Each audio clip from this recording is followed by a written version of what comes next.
घने जंगल के बीच एक बहुत ही शरारती लेकिन समझदार बंदर रहता था। उसका नाम था चिंटू। पूरा जंगल उसकी फुर्ती और चालाकी के लिए जाना जाता था। वह पेड़ से पेड़ कूदता, कभी नदी के किनारे मछलियों को देखता, तो कभी गांव के पास जाकर बच्चों के साथ खेलता। एक दिन जंगल में अजीब सी चर्चा फैल गई। कहा जा रहा था कि पुराने बरगद के पेड़ के नीचे एक सुनहरी घंटी छुपी है। जो भी उस घंटी को बजाएगा, उसकी एक सच्ची इच्छा पूरी होगी। चिंटू की आंखें चमक उठी। अगर घंटी मिल गई तो मैं जंगल का राजा बन जाऊंगा, उसने सोचा। लेकिन यह इतना आसान नहीं था।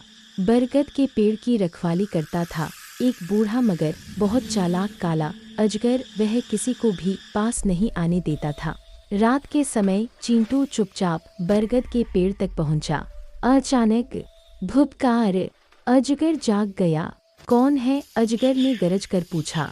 चिंटू डर गया लेकिन भागा नहीं। उसने दिमाग लगाया और बोला, मैं तो जंगल का गायक हूँ, तुम्हारे लिए गाना गाने आया हूँ।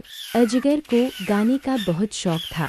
अच्छा गाओ, उसने कहा। चिंटू ने जोर जोर से गाना शुरू कर दिया और गाते गाते पेड़ के चारों ओर कूदने लगा। अजगर गाने में इतना खो गया कि उसे ध्यान ही नहीं रहा कि चिंटू धीरे धीरे जमीन खोद रहा है।